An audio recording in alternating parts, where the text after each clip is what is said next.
you drew a picture of your cat. What if somebody comes in and says, that's not your cat, that's a dog? Does that picture suddenly become a dog because that person thought it was? No, like you're the author, you're the illustrator of this picture. So therefore you bring the meaning to that picture. And that's what is the same with scripture. God is the author of scripture. So God is the one that brings the meaning to the text, whether we understand it or not.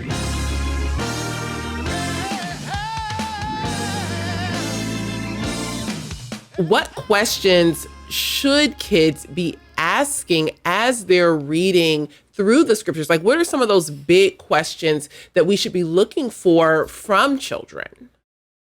Yeah, and that's a great question. And I think if we can give them just specific questions that they can implement in any passage of scripture, that makes it so much easier. That's why we're not teaching them, the top 27 skills, we're breaking it down really simple. So one thing that we teach the kids is that, just that truth is objective. And so the reader is not the person who brings the meaning to the text. And we give them this example, we have them just draw a picture and of something or someone they love. And then we talk through, okay, so, you drew a picture of your cat. What if somebody comes in and says, that's not your cat, that's a dog? Does that picture suddenly become a dog because that person thought it was? No, like you're the author, you're the illustrator of this picture. So therefore you bring the meaning to that picture. And that's what is the same with scripture. God is the author of scripture. So God is the one that brings the meaning to the text, whether we understand it or not. So we say it's our job to look for what truths are revealed. So that's the first thing, just the baseline, that we need to look for truths that are revealed. And then specifically, we then have them focus on, okay, as I'm reading this passage, what truths are revealed about God? So as I'm reading through this, does this passage highlight God's faithfulness? Does this passage highlight the fact that God is just? Does this passage highlight that God is sovereign? So that they're always looking first and foremost, what is this teaching about God? Because, in our 21st century American context, we've just been so conditioned to like, what does this say about me and my life and my dreams and my destiny? And it's like, no. This isn't really about us.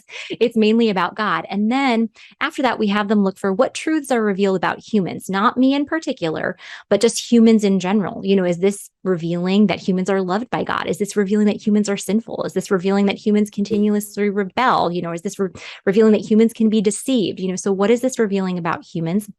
Then we ask them to look for what does this reveal about God's big plan. So again, they're always looking, okay, how does this fit into the cohesive narrative of scripture? Now, again, these are not the only questions that they can or should be asking, but we want to keep it simple, so that we're encouraging them to seek truth, but they're also not leaving confused. So we just are like, okay, what's revealed about God? What's revealed about humans? And what's revealed about God's big plan? And if kids can start off studying scripture by asking those three questions, they're going to be in such a better place, than if we're just like, okay, read this. And what does this text mean to you?